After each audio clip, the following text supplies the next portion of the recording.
ne peut pas laisser 381 communes représentant plus de la moitié des habitants de l'Alsace à la marge du mouvement numérique que nous connaissons tous dans les zones urbaines et qui doit être partagé par tout le monde, dans tous les territoires.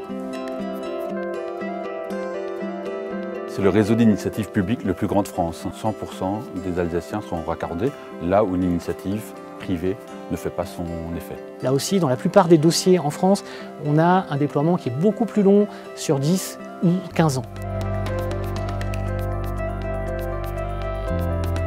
Pour nous, il était clé d'être partie prenante de ce projet de fibre optique et de ce marché en plein essor et d'avancer, qui plus est, aux côtés d'acteurs reconnus et de référence, tant industriels, NGE, Altitude Infrastructure, que financiers à travers la Caisse des dépôts et consignations et le fonds Marguerite.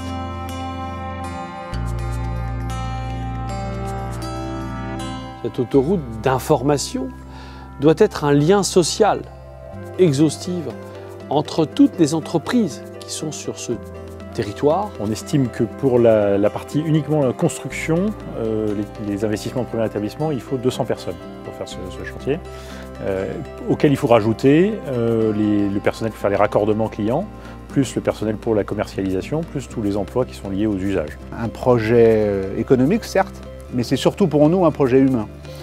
Et c'est vrai que nos équipes sont particulièrement motivées à l'idée de participer à ce nouveau grand chantier que représente l'installation de la fibre dans l'ensemble du territoire français, et en particulier en Alsace.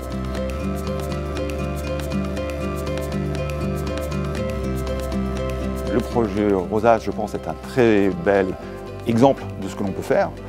Ça peut même peut-être servir de modèle à d'autres investissements à venir. C'est le premier financement de projet de cette envergure sur le très haut débit en France. Donc c'est un projet qui devrait servir de référence pour les projets futurs dans le cadre du plan très haut débit.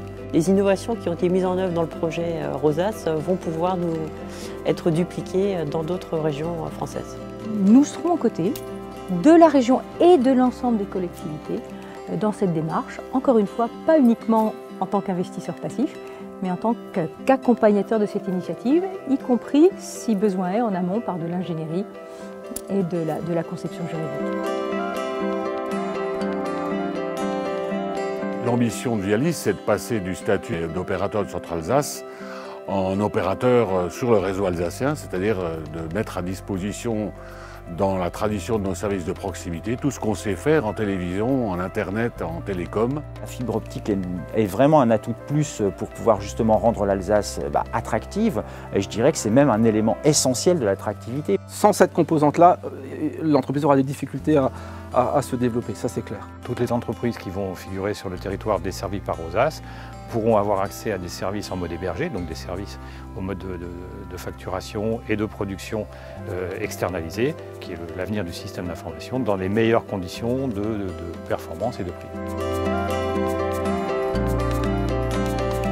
Projet magnifique, tout pour réussir.